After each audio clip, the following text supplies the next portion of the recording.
Hello guys, welcome to Asia YouTube channel. మీకు ఈ video నచ్చితే కనుక ప్లీజ్ ఫ్రెండ్స్ లైక్ చేయండి, షేర్ చేయండి, సబ్స్క్రైబ్ చేయండి, కమెంట్ మాత్రం తప్పకుండా చేయండి.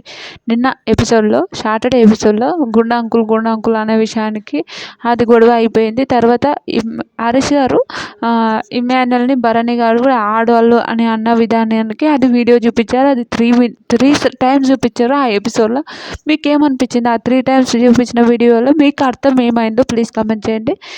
ఆ ప్రియకి చెప్తుంటారు, ప్రియది కూడా తప్పే ఉంటుంది 100%. ఆ విషయంలో సార్ మీరు అట్లా అనొద్దు అని అన్నారు తప్పే అంటే, మీరు సార్ నేను కూడా తప్పే సార్, ఆ విషయంలో నేను ఉన్నా కానీ నేనేం అనలేకపోయినా అని ప్రియ అంటుంది.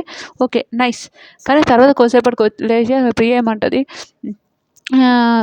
సార్ నేను అన్న సార్, నేను క్వశ్చన్ చేసుకుని నాకు గుర్తుందని. ఆమె క్వశ్చన్ మార్కులోనే ఉంటుంది ప్రియ, అది మనకు తెలిసిందే. తర్వాత ఒక విషయం చెప్తా, ప్రియ అట్లా అంటుంది ఓకే. కానీ నిజంగా రీతు మాత్రం హైలైట్ అనిపిస్తుంది నాకు. ఎందుకు ఆ మాట అంటున్నాను రీతు హైలైట్ అనిపించిందంటే, రీతు చెప్తారు అందరు ఎవరు మాస్క్ మ్యాన్ తప్పు చేసినా ఎవరు అన్నారంటే అందరు చేతెత్తుతారు, కానీ రీతు ఒక్కతే అదేంటంటారు, లేదు సార్ ఆవేళ అనలేడని నాకు చెప్పిండు, అది కాదు సార్ అది కాదు అని అందరూ అంటే ఒక మాట మీద ఉంటుంది రీతు. అదే హైలైట్ అనిపించింది. రీతు సూపర్ అనిపించింది నాకు. రీతు మాత్రం నిజంగా ఒక జెన్యూన్, ఒక మంచి కరెక్ట్ ఒక పర్సన్. నిజంగా రీతు మాత్రం సూపర్ అనుకుంటారు.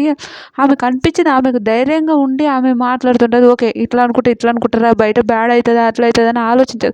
రీతుని చూస్తే విష్ణుప్రియ వీళ్ళిద్దరు సేమ్ మెంటాలిటీ. నిజంగా హైలైట్ అనిపిస్తుంది నాకు రీతుని చూస్తే మాత్రం. మీకేమనిపిస్తుందో కూడా కమెంట్ చేయండి. రీతు ధైర్యానికి మెచ్చుకోవాలి. అబ్బా సూపర్ అనిపించింది నాకైతే ఆ విషయానికి. మీకు ఈ వీడియో కానీ నచ్చితే కానీ ప్లీజ్ ఫ్రెండ్స్ లైక్ చేయండి, షేర్ చేయండి, సబ్స్క్రైబ్ చేయండి, కమెంట్ మాత్రం తప్పకుండా చేయండి. మరిన్ని వీడియోస్ కోసం వెయిట్ చేయండి.